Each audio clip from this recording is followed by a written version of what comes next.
I was exhausted beyond words. The kind of bone-deep fatigue that makes your limbs feel like they're filled with wet sand, your eyelids like they're weighted with coins.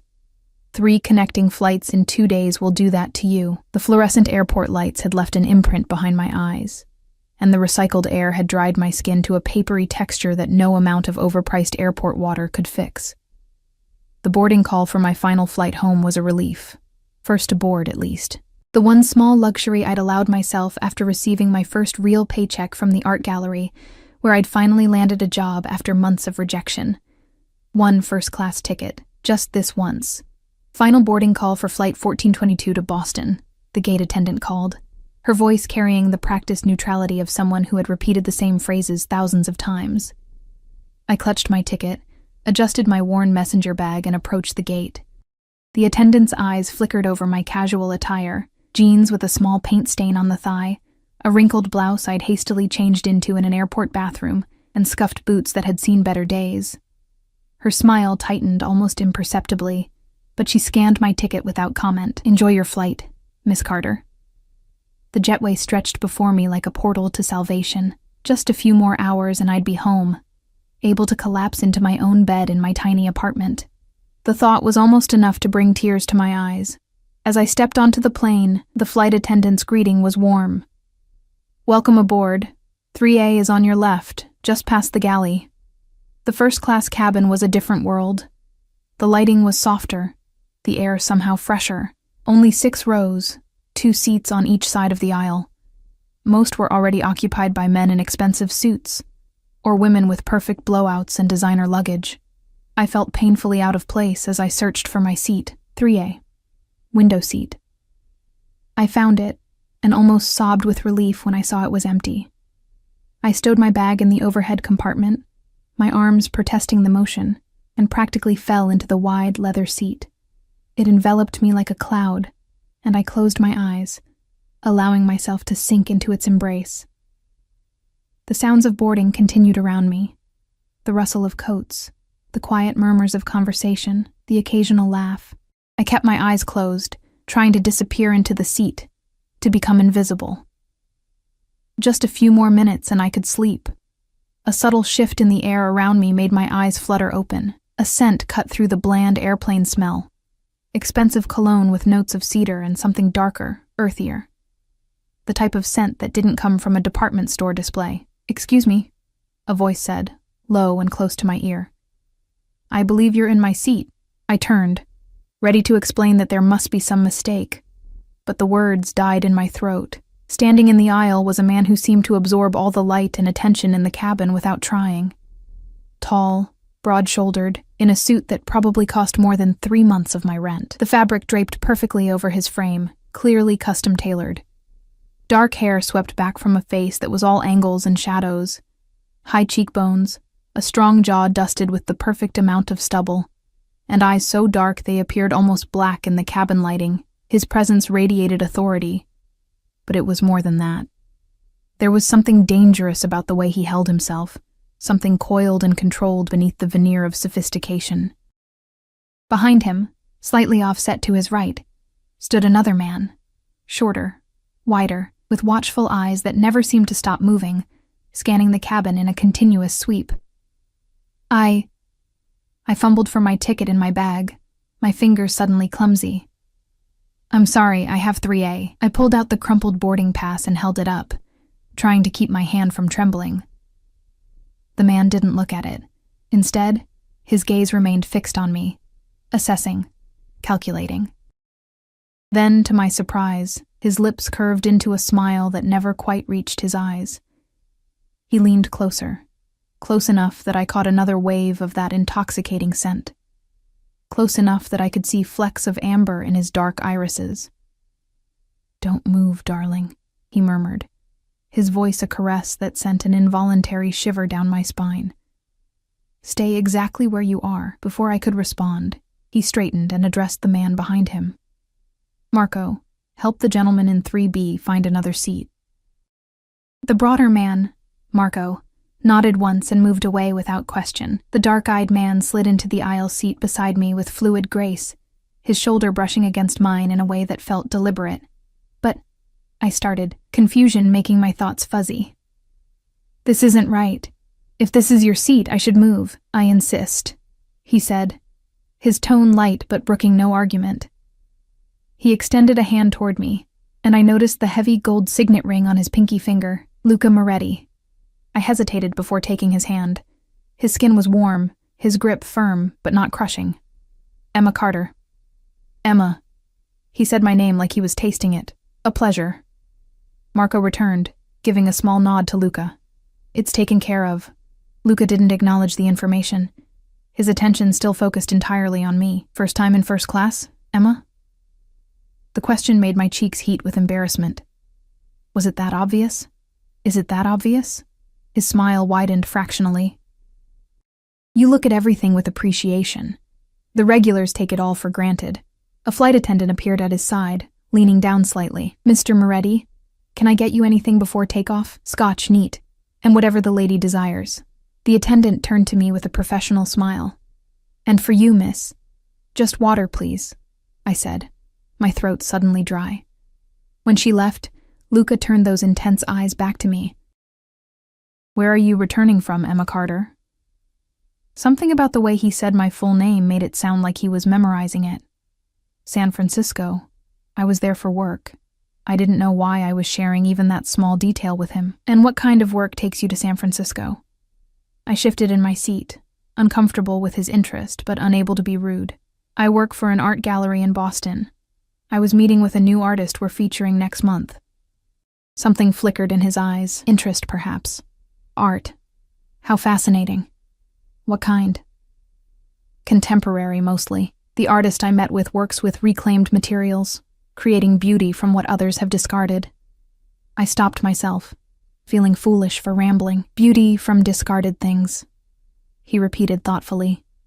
There's wisdom in that. The flight attendant returned with our drinks.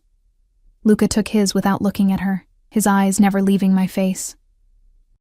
I clutched my water bottle, wishing it were something stronger. The plane began to push back from the gate, and the safety demonstration started. I turned to watch, grateful for the distraction, but I could feel Luca's gaze on me, intense and unrelenting. You're not watching, I said without turning. I've heard it many times before, he replied, his voice closer to my ear than I expected. And there are more interesting things to observe. The plane taxied to the runway, the engines rumbling beneath us. I gripped the armrests as we accelerated, my body pressing back into the seat. Flying had always made me nervous, especially takeoffs and landings.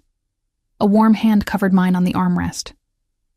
I looked down in surprise to see Luca's fingers over mine, the gold of his ring glinting in the light. Fear of flying? He asked. I nodded, too startled by the casual touch to speak. Focus on something else, he suggested, his thumb moving in a small, soothing circle over my knuckles. Tell me about your favorite artist. The question was so unexpected that it actually worked, pulling my mind away from the terrifying physics of getting a metal tube airborne. Caravaggio, I said without thinking. His use of light and shadow, the way he captured raw human emotion. I continued talking about Caravaggio's dramatic lighting and controversial life as the plane climbed into the sky, only realizing as we leveled off that Luca's hand was still covering mine, and that I'd been babbling about art history to a complete stranger who probably couldn't care less. I pulled my hand away, embarrassed. Sorry, I get carried away sometimes. Don't apologize, he said. Passion is rare. Most people sleepwalk through life, never caring deeply about anything. There was something hypnotic about his voice, about the intensity of his focus. It made me feel simultaneously exposed and seen in a way that was both uncomfortable and thrilling. The flight attendant appeared again. We'll be serving dinner shortly, Mr. Moretti. Would you and your companion care to see the wine list? Luca accepted the menu with a nod, scanning it briefly before ordering a bottle of red wine I'd never heard of. When the attendant left, I turned to him. I'm not your companion, I said quietly, and I don't think I should drink. I'm tired enough already. His lips curved. Of course you're not. And one glass won't hurt. It will help you relax. The way he said it made it sound reasonable, almost like a prescription from a doctor rather than a suggestion from a stranger. The dinner service began, and despite my protests, Luca insisted on pouring me a glass of the wine, which was rich and complex, and probably cost more than I made in a day. The food was better than any airline meal I'd ever had, though I could barely taste it with Luca sitting so close, his presence dominating my awareness. "So, Emma Carter from Boston," he said as we finished eating. "Tell me about your life." "There's not much to tell," I replied, uncomfortable with his persistent interest. "I work at the gallery. I have a small apartment in Cambridge, and a cat named Vincent." "After Van Gogh?" I nodded, surprised he'd made the connection. "And family?" "My parents are in Connecticut. Dad's a high school English teacher. Mom works in a library. I have a younger brother in college." I stopped, realizing I was sharing personal details with a complete stranger. "What about you?" "What do you do, Mr. Moretti?" Something dark and amused flickered across his face. "Luca, please, I'm in imports and exports. Various business interests." The vagueness of his answer was striking, especially compared to the specific questions he'd asked me. Before I could ponder it further, turbulence hit, causing the plane to drop suddenly. I gasped, my hand automatically reaching out and grabbing his arm. Instead of pulling away, he placed his hand over mine again, his touch steady and warm. "It's just air pockets, Emma. Nothing to fear." The way he said my name made it sound intimate, as if he'd known me for years rather than hours. I withdrew my hand as soon as the turbulence passed, wrapping my arms around myself. "You should try to sleep," he suggested, pressing a button that made his seat recline into an almost flat position. "We still have 4 hours before Boston." The idea was tempting. My eyelids were heavy, and the wine had created a pleasant warmth in my veins. I reclined my own seat and turned toward the window, watching the darkness outside, stars visible above the clouds. I must have dozed off because when I next opened my eyes, the cabin was dimmed, and most passengers appeared to be sleeping. I shifted, disoriented, and found myself leaning against something warm and solid. With a jolt, I realized I had slumped against Luca's shoulder in my sleep. I straightened quickly, mortified. "I'm sorry," I whispered. In the dim light, his expression was unreadable, but I thought I detected amusement. I didn't mind. "How long was I asleep?" "About 2 hours. You talk in your sleep, did you know?" Horror flooded through me. "What did I say?" His lips quirked. "Nothing coherent. Just murmurs." He paused. "You seemed distressed at one point." "Bad dreams," I admitted. "I get them when I'm overtired." He studied me for a moment. "What troubles you, Emma Carter?" The question was too personal, too perceptive. "Nothing. Just stress from work, probably." He didn't believe me. I could tell from the way his eyes narrowed slightly, but he didn't press. "We'll be landing in about an hour and a half," he said instead. "You should drink some water." As if summoned by his words, a flight attendant appeared with a bottle of water, placing it on my tray table with a deferential nod toward Luca. I thanked her, increasingly curious about who this man was that the entire flight crew seemed to know him by name and anticipate his needs. I took a sip of water, trying to clear the fog of sleep from my brain. "Do you fly this route often?" "I divide my time between several cities. Boston is important to my business interests." Again, that vague reference to his work. I wanted to ask more, but sensed it would be unwelcome. Instead, I said, "Thank you for letting me keep the seat. I'm sure yours was perfectly fine, too." His smile was enigmatic. I had my reasons. The plane began its descent into Boston, the change in pressure making my ears pop.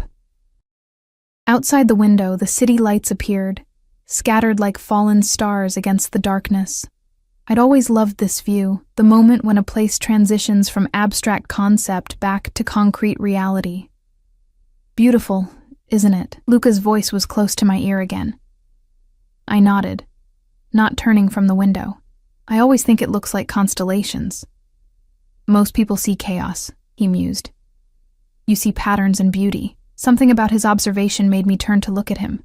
In the dim cabin, with the glow from the window illuminating half his face, he looked almost predatory, sharp features cast in shadow and light, like a Caravaggio painting come to life. "I should get my things ready," I said, suddenly needing distance from his intensity. He made no move to stand, effectively trapping me in my window seat. There's time. The plane continued its descent, the city growing closer, more defined. When we touched down with a jolt, I let out a breath I hadn't realized I'd been holding.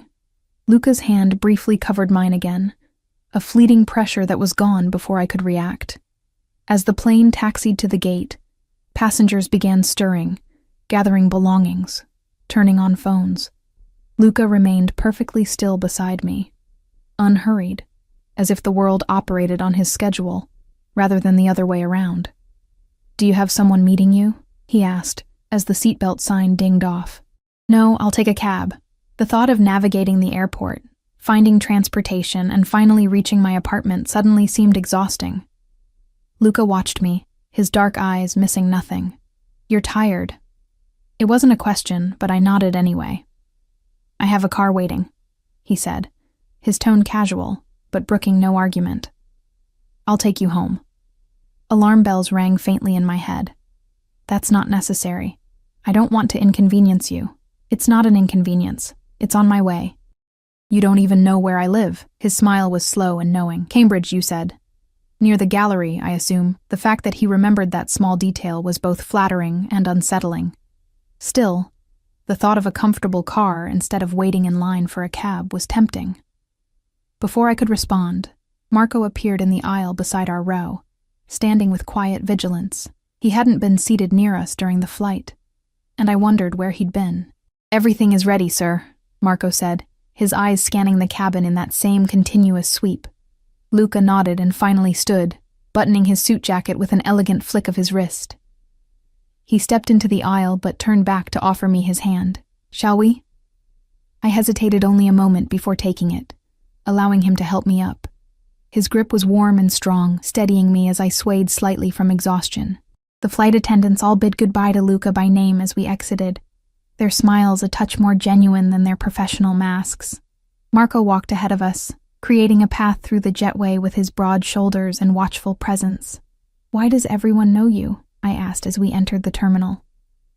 Luca's hand settled lightly on the small of my back, guiding me through the sparse midnight crowd. "I told you. I fly frequently." "It's more than that," I pressed, curiosity temporarily overriding my caution. His only response was a slight curve of his lips, neither confirming nor denying. Marco led us past the main terminal exits toward a side door marked Private Aviation. He held it open, and Luca guided me through with that same light pressure on my back. Outside, the crisp autumn air was a shock after hours in the climate-controlled cabin.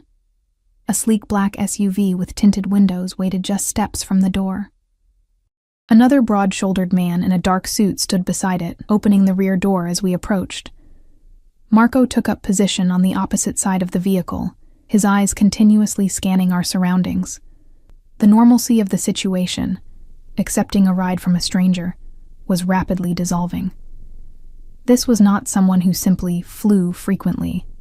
This was someone with private access, security personnel, and a car waiting at the exact exit point. I stopped. "I think I should just take a cab after all." Luca turned to me, his expression unreadable in the dim light of the private aviation parking area. "Are you afraid of me, Emma?" The question hung between us, loaded with something I couldn't quite name. "I don't know you," I said simply. "Yet you slept on my shoulder for 2 hours." His voice held a trace of amusement. "I assure you, if I intended you harm, I've had ample opportunity." It was a strange reassurance, one that highlighted the power imbalance rather than diminished it. "It's very late," he continued, his tone gentling. "The cab line will be long with multiple flights arriving. You're exhausted. Let me take you home safely. Then, if you wish never to see me again, that will be your choice." The way he phrased it, "if you wish never to see me again," implied he was already considering a future interaction. The thought should have alarmed me more than it did. "All right," I conceded, too tired to argue further. "Thank you." His smile was brief but genuine as he guided me to the waiting car. The interior was luxurious, butter-soft leather seats, subtle lighting, and that same cedar and spice scent that I now associated with Luca. Marco got into the front passenger seat while the other man took the driver's position. Luca settled beside me in the back, close enough that I could feel the heat radiating from his body, but not so close as to touch. "Where in Cambridge?" he asked, as the car pulled away from the terminal. I gave my address, a small apartment on a side street near Central Square, suddenly self-conscious about my modest living situation. The contrast between this man's obvious wealth and my struggling artist's lifestyle couldn't have been more stark. The car moved smoothly through the late-night traffic, the drive from Logan Airport to Cambridge taking less than 20 minutes at this hour. I stared out the window, watching familiar landmarks appear. The bridge over the Charles River, the distinctive silhouette of MIT, the eclectic shops of Mass Ave now darkened for the night. "You're quiet," Luca observed, breaking the silence. "Just tired," I replied, though it was only partly true. My mind was racing, trying to make sense of this strange encounter, of this man who had appeared in my life with the sudden force of a summer storm. "Tell me about your gallery," he said, seeming genuinely interested. "What drew you to art?" The question was innocent enough, and talking about art was familiar territory. I found myself relaxing slightly as I explained my lifelong passion for visual storytelling, my art history degree, and my recent promotion to assistant curator. "It doesn't pay much," I admitted, "but I love discovering new artists, helping them find an audience." "Money isn't everything," he said, though his surroundings, the luxury car, the designer suit, the security detail, suggested he had plenty of it. Passion, as I said earlier, is rare. To find work that ignites it is rarer still. "And your work?" I asked, trying once again to penetrate the vague description he'd given on the plane. "Does it ignite your passion?" Something darkened in his expression. "It serves its purpose." "Which is?" His smile was tight. "Security, stability, control." Before I could probe further, the car slowed, turning onto my street. I felt a strange pang of disappointment that our time was ending, followed immediately by confusion at my own reaction. This man was a stranger, one who set off warning bells despite his surface charm. The car stopped in front of my building. A converted brownstone split into several apartments. It looked shabby in the glow of the streetlights, the small front garden overgrown, the paint on the door chipped. "This is me," I said unnecessarily. Marco was already out of the car, opening my door and scanning the quiet street with those ever-watchful eyes. Luca slid across the seat, following me out rather than remaining in the car as I'd expected. "I'll walk you to your door," he said, his tone making it clear this wasn't a request. Too tired to argue, I led the way up the short path to the front entrance, fishing my keys from my bag. Luca stayed a half step behind me, his presence like a shadow I could feel rather than see. Marco remained by the car, his stance alert despite the deserted street. At the door, I turned to face Luca, unsure of the proper protocol for saying goodbye to a strange man who had insisted on taking the wrong seat, bought me wine, let me sleep on his shoulder, and then driven me home in his private car with security detail. "Thank you for the ride," I said, clutching my keys, "and for letting me keep the seat on the plane." He studied me for a long moment, his dark eyes reflecting the glow of the nearby streetlight. "It was my pleasure, Emma Carter." The way he said my name still sent an involuntary shiver down my spine. There was an intensity to his focus that made me feel like the only person in the world when it was directed at me. "Well, good night then," I said, turning to unlock the door. "Emma." His voice stopped me. "I'd like to see you again." I looked back at him, surprised by the directness of the statement. "Why?" The question seemed to amuse him. "Because you interest me. You see beauty in discarded things. You talk in your sleep. You know Caravaggio well enough to lecture on his use of chiaroscuro, and you took the wrong seat in first class without realizing it belonged to me." "That hardly seems like enough to warrant another meeting," I said, trying to ignore the flutter in my stomach at his words. "Perhaps not," he conceded. "But I rarely find myself intrigued, and when I do, I prefer to explore the feeling." He reached into his jacket and produced a business card, offering it to me. "My number, if you decide you'd like to continue our conversation." The card was heavy, expensive stock, with just his name and a phone number embossed in simple black type. No company name, no title, no email address. "And if I don't call?" I asked, taking the card despite my misgivings. "Then that's your choice," as I said. His lips curved. "But I think you will." His confidence should have annoyed me. Instead, it created a warmth low in my belly that I refused to examine too closely. "Good night, Mr. Moretti," I said, deliberately formal. "Luca," he corrected. "Good night, Emma. Sleep well." He waited as I unlocked the door and stepped inside, his dark eyes watching until I closed it between us. I leaned against the door, heart pounding inexplicably, the weight of his business card heavy in my hand. Upstairs in my small apartment, Vincent greeted me with indignant meows, weaving between my legs as I dropped my bag and collapsed onto my sofa. The elderly neighbor who had been feeding him in my absence had left a note on the coffee table, reporting that he had been a perfect gentleman except for knocking over a plant. I rubbed Vincent's ears absently, my mind still full of dark eyes and that cedar spice scent. The business card sat on my coffee table, the embossed letters catching the light as Vincent batted at it curiously. "Stop that," I told him, rescuing the card. I should throw it away.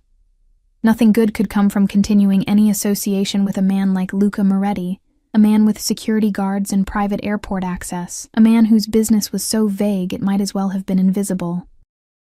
Instead, I placed the card in my wallet, telling myself it was just to keep Vincent from destroying it, not because I intended to use it.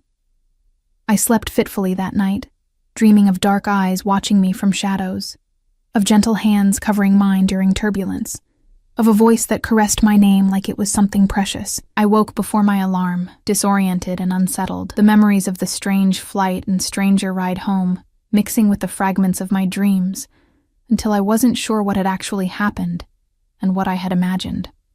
The morning light streaming through my bedroom window grounded me back in reality. I had a cat to feed, plants to water, and a job to return to after a week away. Whatever brief intersection my life had had with Luca Moretti's was over. A strange interlude that would soon fade into anecdote, the time I accidentally took a Mafia boss's seat in first class. Because that's what he was, wasn't he? The security, the deference from the flight crew, the vague business interests, the signet ring. It all pointed to something illicit, something dangerous. The realization should have frightened me more than it did. I dressed carefully for work, selecting a sleek black dress that made me feel confident and capable, applying makeup with more care than usual.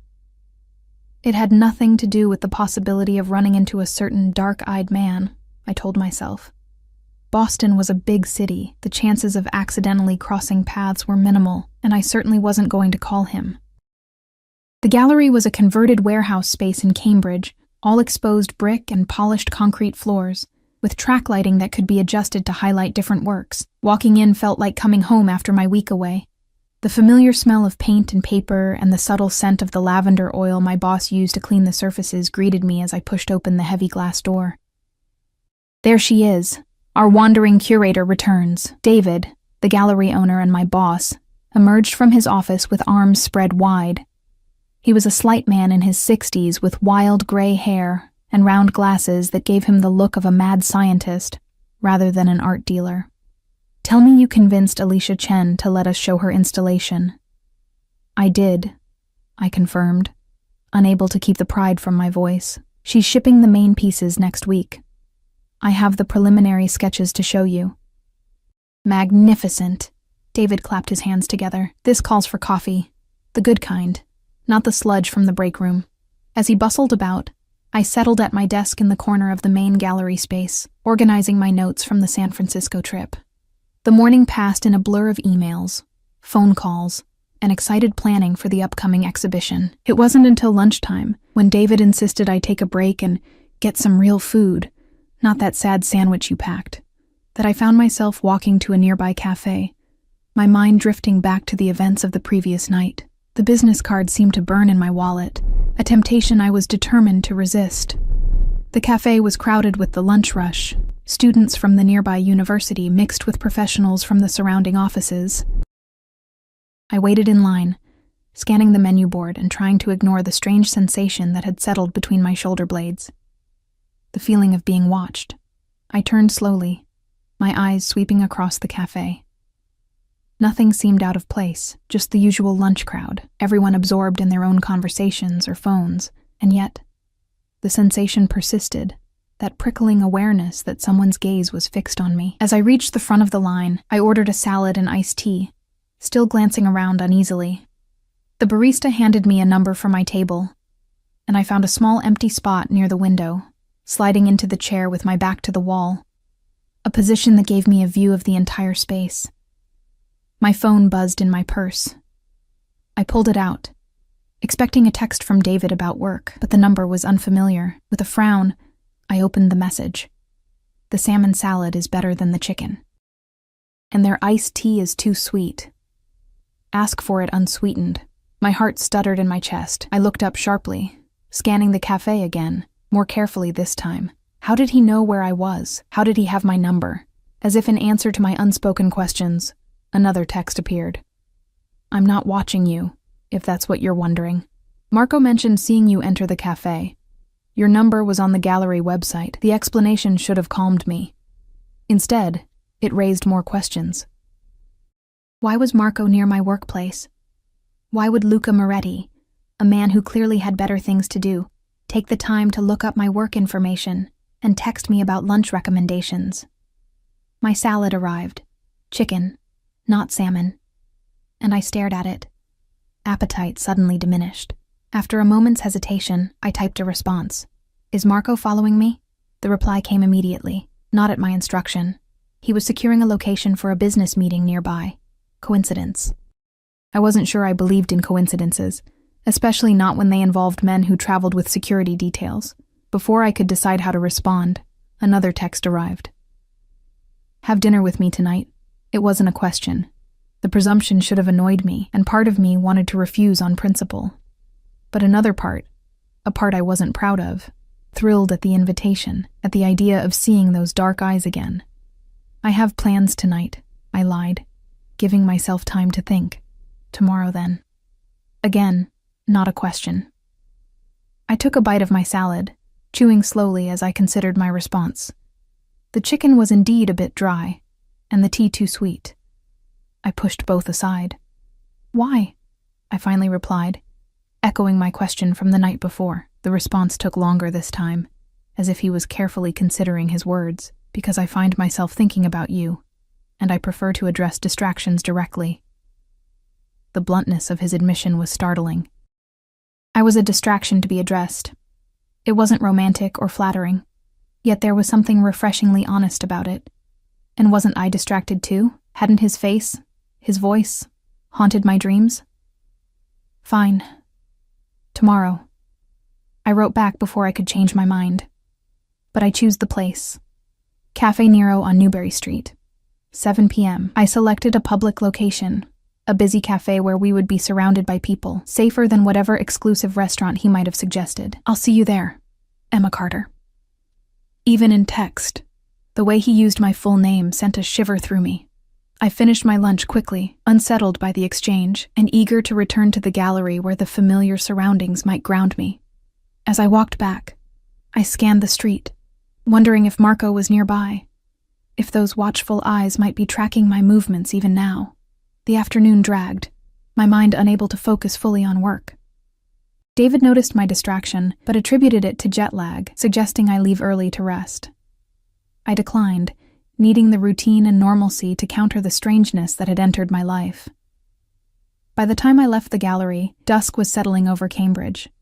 The streetlights flickering on one by one, the walk to my apartment was short.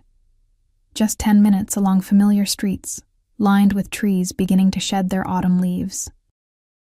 Usually I enjoyed this walk, using it to decompress and transition from work to home. Tonight, I found myself glancing over my shoulder, hyper-aware of every shadow, every passing car with tinted windows. Vincent greeted me at the door with his usual mix of indignation and affection, winding between my ankles as I moved through my small apartment, checking that everything was as I'd left it. Nothing was out of place, yet I couldn't shake the feeling that something fundamental had shifted in my world.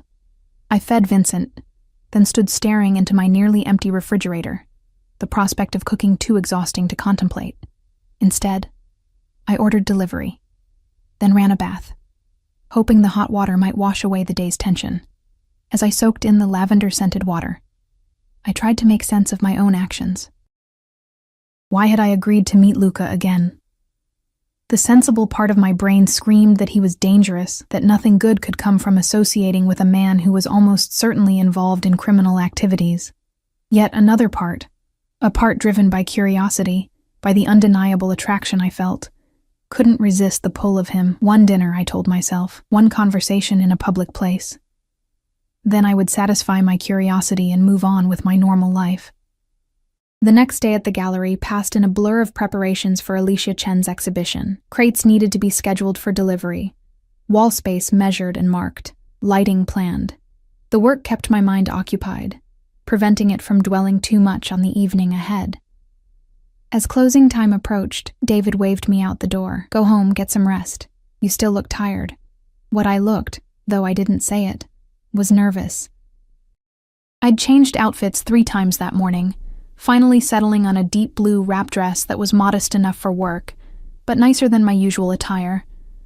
I'd applied makeup with more care than usual, telling myself it was because I had meetings with potential donors, not because I was seeing Luca that evening. At home, I refreshed my makeup and changed into heeled boots that made me feel more confident, more equal to whatever the evening might bring.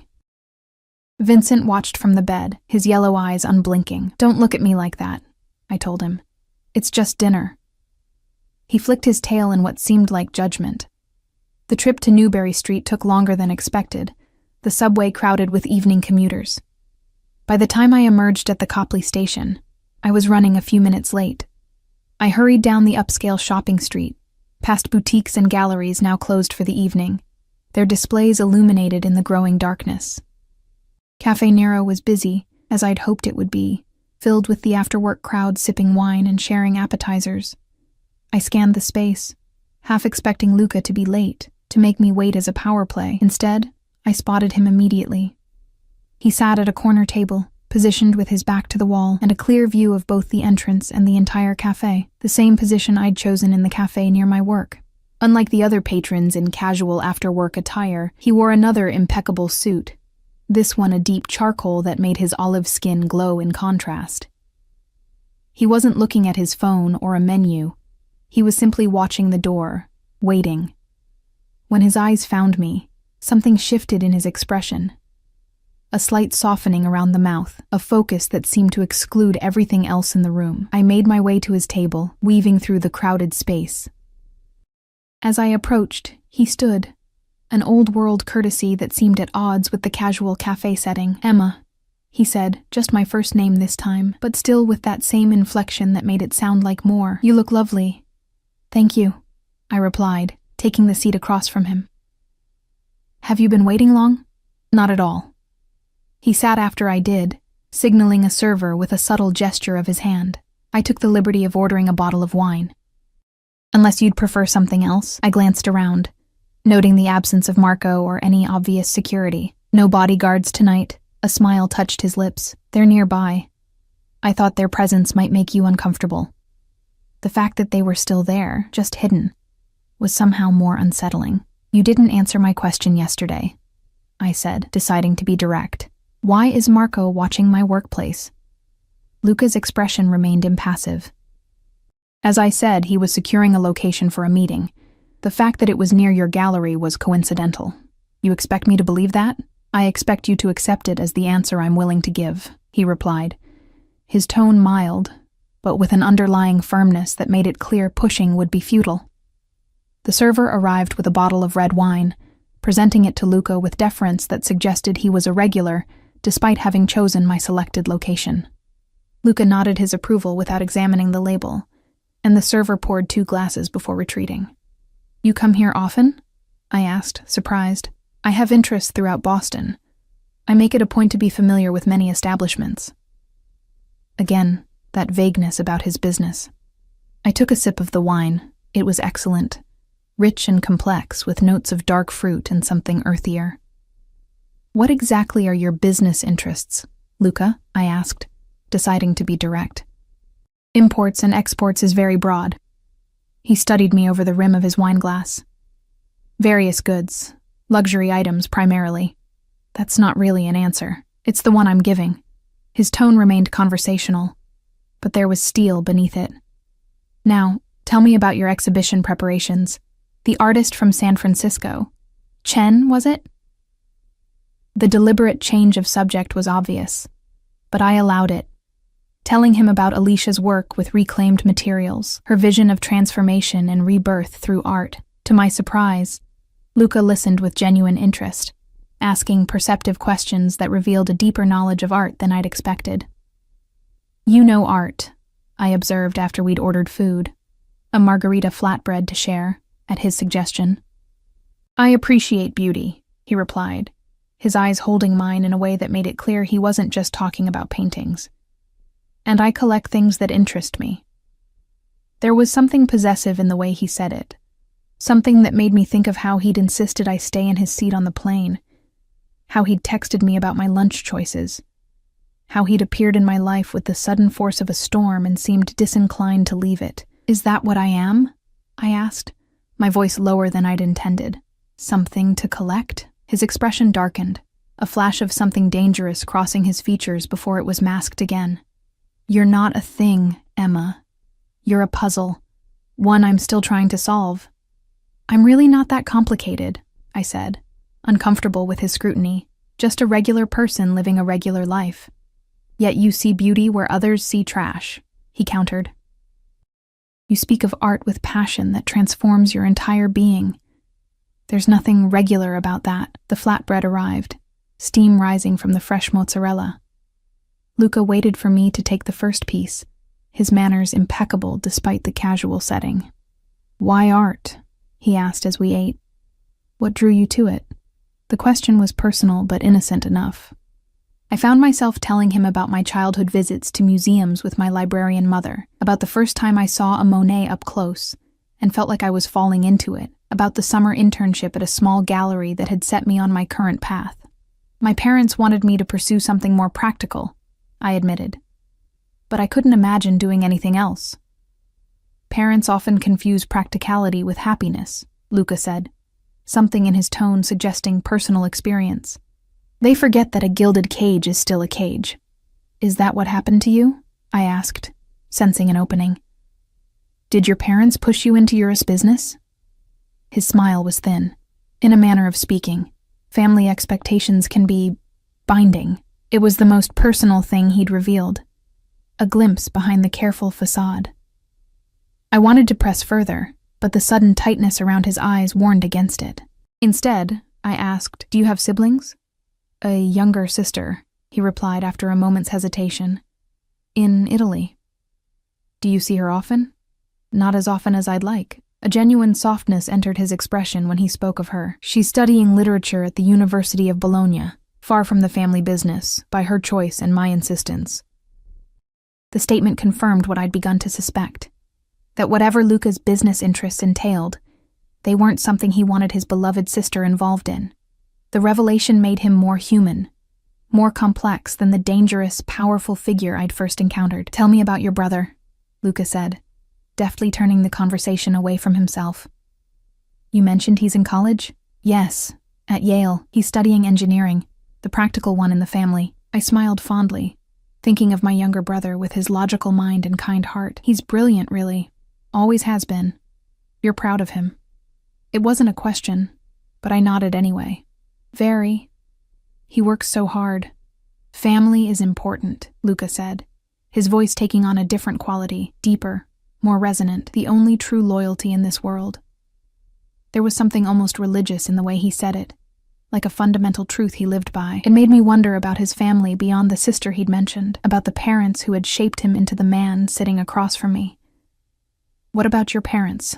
I asked, pushing gently at the boundaries he'd established. "Are they still in Italy?" His expression closed slightly. "My father passed several years ago. My mother lives in our family home outside Naples." "I'm sorry about your father," I said sincerely. Luca inclined his head in acknowledgement, but offered nothing more. Instead, he refilled our wine glasses with the practiced ease of someone accustomed to fine dining. "And your artwork? You must create as well as curate." The change of subject was obvious, but I allowed it, recognizing the line he'd drawn. "I paint, but not seriously. Just for myself." "What do you paint?" "Mostly urban landscapes, the places where nature reclaims abandoned spaces." ivy growing over crumbling brick, trees pushing through concrete. I shrugged, suddenly self-conscious. Nothing gallery-worthy. I'd like to see them sometime, he said, his tone making it clear this wasn't mere politeness. The idea of Luca Moretti in my small apartment, examining my amateur paintings, was both thrilling and terrifying. They're really not that good. Let me judge that for myself, he replied, a command softened only slightly by his smile. Our conversation flowed more easily after that, touching on books we'd read, places we'd traveled. Luca was well-read and well-traveled, with insightful observations about everything from Renaissance architecture to contemporary literature.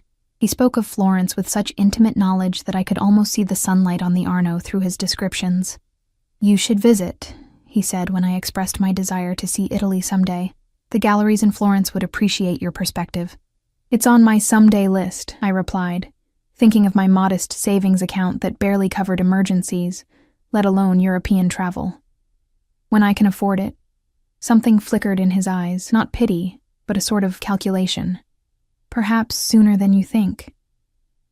I didn't know what to make of that comment, and before I could question it, he changed the subject again, asking about my favorite exhibits at the Museum of Fine Arts.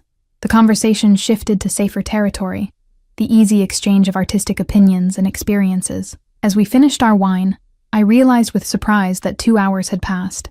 The cafe had emptied somewhat, the after-work crowd thinning to a few lingering couples and small groups. "I should probably head home," I said reluctantly. "I have an early meeting tomorrow," Luca nodded, signaling for the check with that same subtle gesture. When it arrived, he placed a credit card on the tray without even glancing at the total. "I can pay my share," I offered, reaching for my wallet.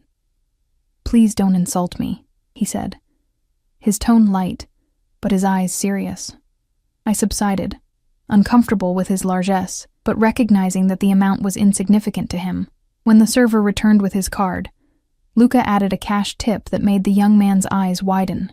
"My car's outside," Luca said as we stood. "I'll take you home." "That's not necessary," I replied quickly. "I can take the tea." "It's late, Emma." He spoke my name with that same inflection that made it sound like a caress. "Let me see you home safely." The reasonable part of my brain whispered that getting into his car again would be crossing a line, moving from a casual public dinner to something more intimate. But the night had turned cold, and the thought of waiting for the subway, then walking the several blocks to my apartment, was decidedly unappealing. "All right," I conceded. "Thank you." Outside, the black SUV waited at the curb, Marco standing beside it with his ever-watchful eyes. He opened the rear door as we approached, nodding respectfully to Luca, and giving me a slight inclination of his head that might have been acknowledgement. The interior was as I remembered, luxurious leather, subtle lighting, and that cedar spice scent that I now associated inextricably with Luca. As we pulled away from the curb, I noticed a glass partition separating us from Marco and the driver, creating a cocoon of privacy in the back seat.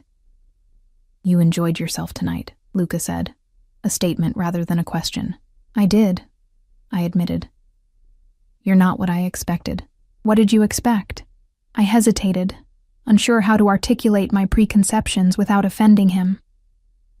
"Someone less cultured, less interested in art and literature." A smile played at the corners of his mouth. "Because of my business interests?" "Because of your security detail and private airport access," I replied dryly. He laughed then, a genuine sound that transformed his face, softening the sharp angles and making him appear younger, almost carefree. "Fair enough. But culture and power have always been intertwined, Emma. The Medicis were bankers and politicians before they were patrons of the arts. And criminals," I added, testing the waters. His smile remained, though something shifted in his eyes. By some definitions, by others they were businessmen who understood how the world truly worked. The car turned onto my street, slowing as it approached my building. Unlike the previous night, the street wasn't deserted. A young couple walked hand in hand toward the corner, and lights glowed in several windows of neighboring buildings. Marco exited first when the car stopped, scanning the area before opening Luca's door. I reached for my own door handle, but Luca's hand covered mine, stopping me. "Allow him," he said quietly. "It's his job." Marco rounded the car and opened my door, standing back to give me space but remaining alert, his eyes continuously moving. I stepped out, adjusting to the sudden chill after the warmth of the car. Luca emerged behind me, buttoning his suit jacket with that same elegant flick of his wrist. "I'll walk you to your door." Like the night before, I led the way up the short path, acutely aware of his presence behind me. At my door I turned, keys in hand, suddenly uncertain of the proper protocol for ending the evening. "Thank you for dinner," I said, falling back on basic politeness. "And the ride." Luca studied me in the soft glow of the porch light, his dark eyes intent. "I'd like to see you again, Emma." Despite having anticipated this, my heart still skipped at his words. "I'm busy with exhibition preparations for the next few weeks," I hedged. Not quite a refusal. "The weekend after next," he said, as if I hadn't spoken. "I have a charity event at the MFA. I'd like you to accompany me. The Museum of Fine Arts, my favorite place in Boston, a setting where I'd feel comfortable despite the formal nature of a charity event." It was a thoughtful choice, one that showed he'd paid attention to our conversation. "I don't have anything to wear to something like that," I said, the practical concern overriding my hesitation. "That can be arranged," he replied dismissively. "I can't accept expensive gifts from you," I said firmly. "I hardly know you." Something like approval flickered in his eyes. "Then we have time to remedy that before the event. Dinner again, this weekend?" His persistence should have been annoying. Instead, I found it oddly flattering that this powerful, cultured man seemed so determined to spend time with me. "Saturday?" I suggested. "I have gallery events Friday night." "Saturday," he agreed with a slight nod. "I'll pick you up at 7. It wasn't a question, but I found I didn't mind his assumption. "All right." He moved closer then, slowly enough that I could have stepped back if I wanted to. I remained still, my breath catching as he leaned in. His lips brushed my cheek, the contact brief, but sending electricity racing across my skin. "Good night, Emma Carter," he murmured, his breath warm against my ear. "Good night, Luca," I replied, my voice steadier than I felt. He waited as I unlocked the door and stepped inside, just as he had the night before.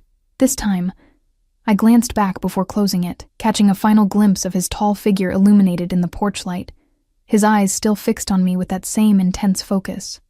Inside my apartment, I leaned against the door, heart racing inexplicably. Vincent appeared, winding around my ankles with his usual demanding affection, grounding me back in my normal reality. "What am I doing?" I asked him as I scooped him up, burying my face in his soft fur. He purred in response, unconcerned with my existential crisis. The next few days passed in a blur of gallery work, the preparations for Alicia Chen's exhibition consuming most of my waking hours. The first shipment of her pieces arrived, and I lost myself in the meticulous process of unpacking, cataloging, and arranging them in the space. David watched with approval as the exhibition took shape, the reclaimed materials transformed into stunning sculptures that seemed to capture movement in static form. "You have a good eye, Emma," he said, as we stepped back to evaluate a particularly complex piece. "This is going to be our most successful show of the year." His praise warmed me, momentarily pushing thoughts of Luca Moretti to the back of my mind. This was my world, these carefully curated spaces where art could transform and transport. It was solid, tangible, unlike the strange new territory I was exploring with Luca. But in quiet moments, on the subway ride home, in the stillness of my apartment at night, Luca would drift back into my thoughts. The brush of his lips against my cheek, the intensity of his gaze, the contradictions of a man who employed security guards but could speak passionately about Caravaggio, who seemed dangerous, but treated me with unfailing courtesy. By Saturday, I was a bundle of nerves, changing outfits 3 times before settling on a simple black dress that was the nicest thing I owned. I told myself it was just another dinner, that I was simply curious about this enigmatic man, that I could walk away at any time. But when the sleek black SUV pulled up outside my building exactly at 7, and Marco opened the door to reveal Luca waiting inside, I knew I was already in deeper than I'd intended. The surge of pleasure I felt at seeing him again couldn't be explained away by mere curiosity. "You look beautiful," he said as I slid into the seat beside him, his eyes moving over me with appreciation that made my skin warm. "Thank you," I replied, taking in his appearance. Another perfectly tailored suit, this one a deep blue that brought out the warmth in his olive skin. "Where are we going?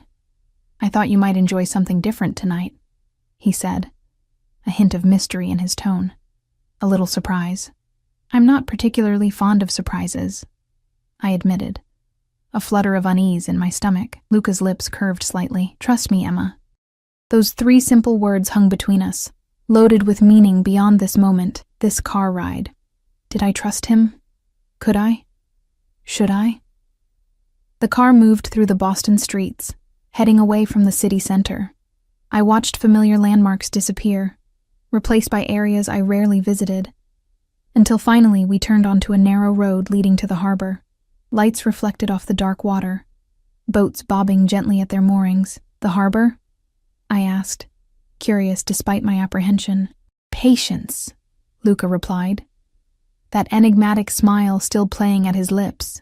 The SUV stopped at a private dock where a sleek yacht waited, illuminated against the night sky. It wasn't the massive, ostentatious vessel I might have expected, but rather an elegant, mid-sized craft with clean lines and subtle luxury.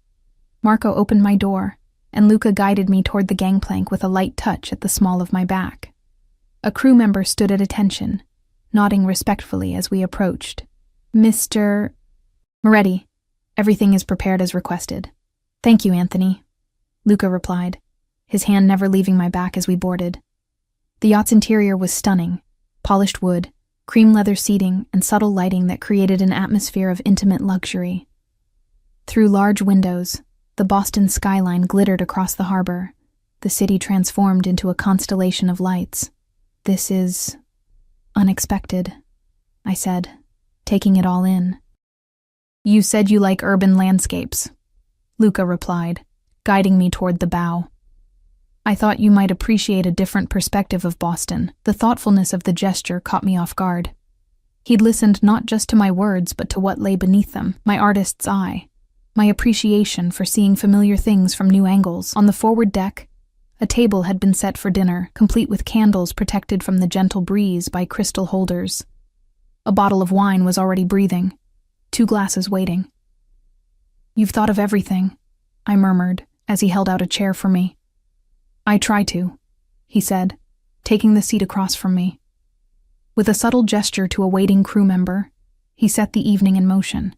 The yacht slipped away from the dock so smoothly I barely felt the movement, gliding into the harbor as a server appeared with the first course, a delicate seafood appetizer that melted on my tongue.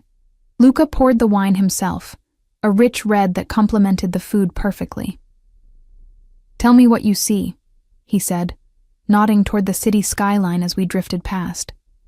I followed his gaze, taking in the tapestry of lights, the historic buildings nestled among modern skyscrapers, the bridges spanning the dark water. "Layers of history," I replied thoughtfully, each generation building on the last, sometimes preserving, sometimes replacing, light and shadow defining the shapes, just like in a painting. Luca watched me as I spoke, that intense focus making me feel both seen and exposed. "You have an artist's soul, Emma Carter." The dinner progressed through several exquisite courses, each more delicious than the last. We talked easily, about art and travel, about books and films, carefully avoiding the subjects of family and business. The yacht circled the harbor, offering changing views of the city from every angle, the crew appearing and disappearing with perfect timing, never intruding on our conversation. It was the most romantic evening of my life, and the most surreal, dining on a private yacht with a man who was still largely a mystery to me, a man whose business I suspected was criminal, but whose manner was unfailingly courteous, whose taste was impeccable, and whose interest in me was as flattering as it was inexplicable.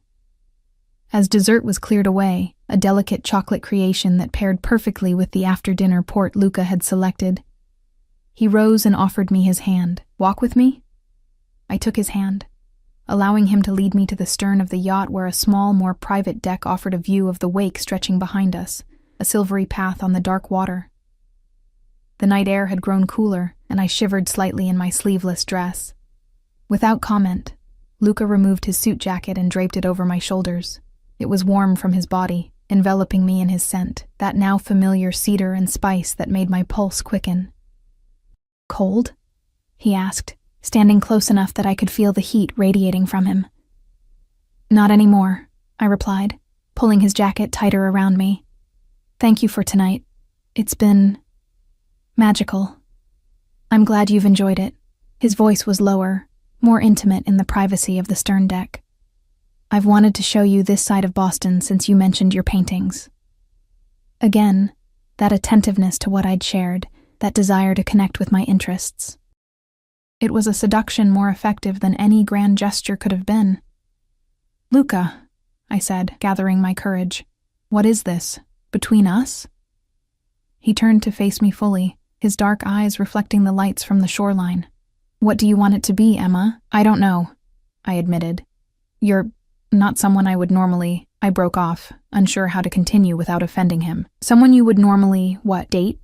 Trust? Desire?" His voice remained gentle, but there was an edge to it now. "Because of my business? Because of what I suspect about your business," I clarified. "You've never actually told me what you do." He was silent for a long moment, his eyes never leaving mine. When he spoke, his voice was measured, careful. "My family has interests in real estate, shipping, and private equity. We've operated for 3 generations, building connections and influence. Some of our methods, especially in the beginning, were outside conventional legal frameworks." It was the most direct he'd been about his work. And though the words were carefully chosen, the implication was clear. "You're saying your family is in the Mafia," I stated plainly, needing to hear it spoken aloud.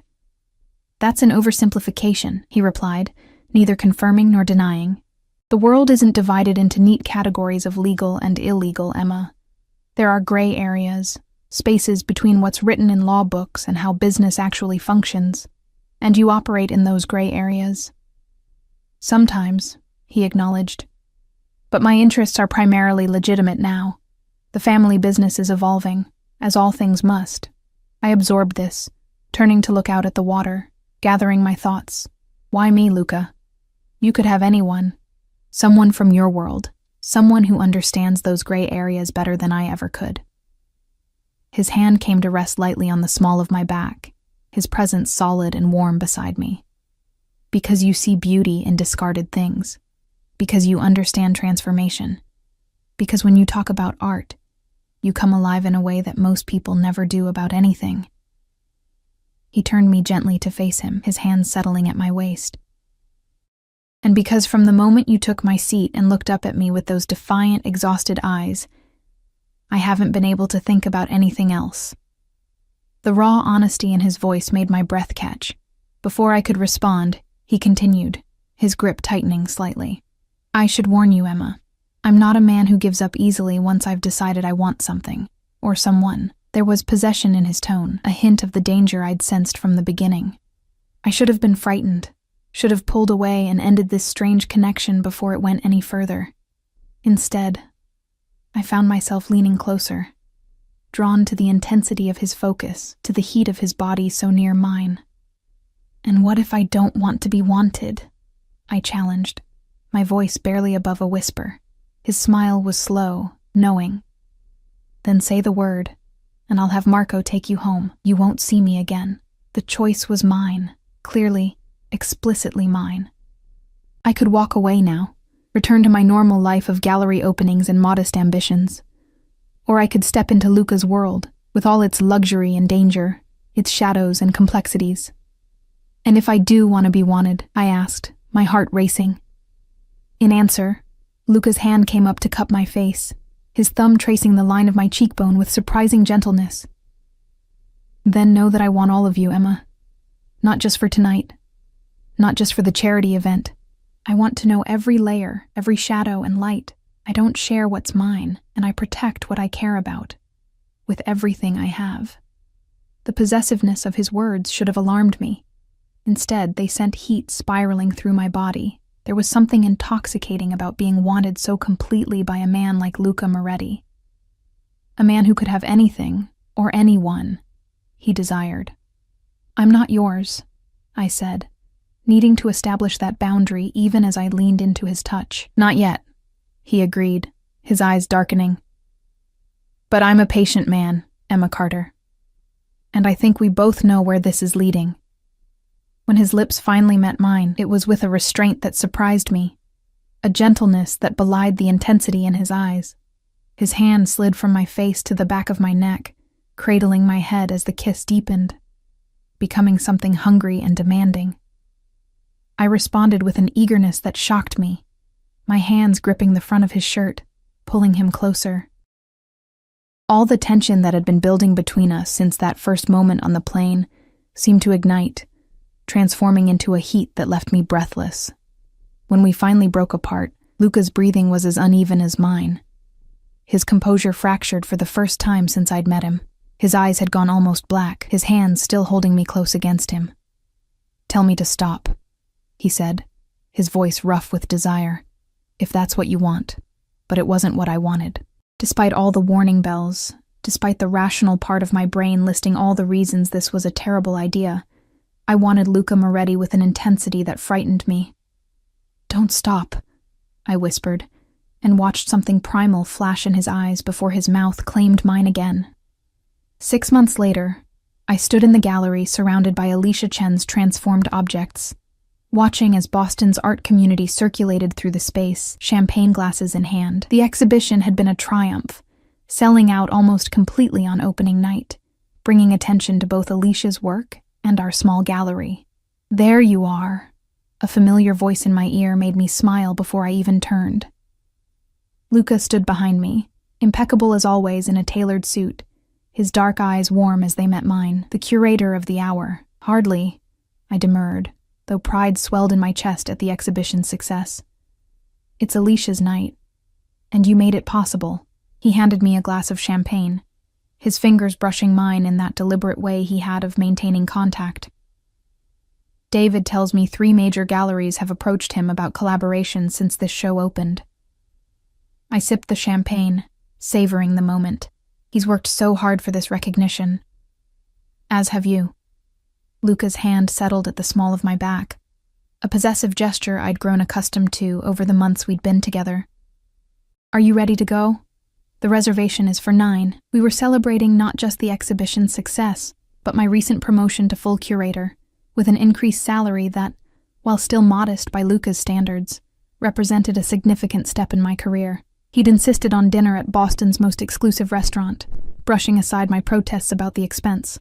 As we made our way through the gallery, saying our goodbyes, I caught David watching us with a mixture of curiosity and concern. He'd never quite approved of my relationship with Luca, sensing something dangerous beneath the polished exterior that most people saw. But he'd grown to respect Luca's genuine appreciation for art and his unfailing support of my career. Outside, the familiar black SUV waited at the curb. Marco, now a fixture in my life, opened the door with a slight nod that passed for warmth from him. I'd learned that his watchfulness was not just professional duty, but genuine loyalty to Luca, earned through years of shared history I was only beginning to understand.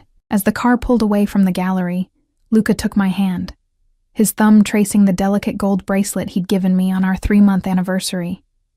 Simple, but elegant, like all his gifts, chosen with careful attention to my taste, rather than as displays of his wealth. "I'm proud of you," he said, his voice low and sincere. "David is lucky to have you." "I'm the lucky one," I replied, thinking of how my life had transformed since that fateful flight when I'd taken the wrong seat. The gallery took a chance on me when I had nothing but an art history degree and enthusiasm. Luca's smile was indulgent. "You've always had much more than that, Emma. Vision, passion, determination." I recognized it from the beginning. I leaned against him, comfortable now in the luxury of his world while still maintaining my own. It hadn't been an easy balance to find. His possessiveness sometimes chafed against my independence, and the shadowy aspects of his business remained a subject we approached cautiously. But we had found our way to a relationship built on mutual respect as well as desire. Luca never interfered with my work, never tried to help my career through his connections. And I never asked about certain meetings, certain phone calls that he took in private, certain business associates who looked more like Marco than like art collectors. The car stopped at the restaurant, where we were immediately shown to a private room with views of the Boston Common. A bottle of champagne was already waiting in an ice bucket, and as the maitre d' poured 2 glasses, I noticed a small velvet box beside my place setting. My heart stuttered in my chest as I looked from the box to Luca, who was watching me with an intensity that hadn't dimmed since our first meeting. "Luca," I began, but he shook his head slightly, silencing me. "Open it first," he said, his voice steady but with an undercurrent of something I rarely heard from him, uncertainty. With slightly trembling fingers, I picked up the box and opened it. Inside was not the engagement ring I had half expected, but a key. A simple, ordinary key on a delicate silver chain. "What is this?" I asked, confused. Luca's expression softened as he took the key from the box, holding it up between us. "This is the key to a studio space in the North End. Top floor, northern exposure, excellent natural light. It's yours, to paint in, to create in, no strings attached." I stared at him, speechless. He knew I'd been struggling to find time and space for my own art, squeezed into the corner of my small apartment when I could manage it. A dedicated studio was a dream I'd mentioned once, offhandedly, months ago.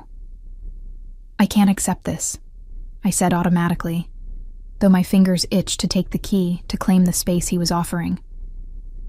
"You can," he countered. "Consider it an investment in your artistic future. The space is leased for 2 years, paid in full.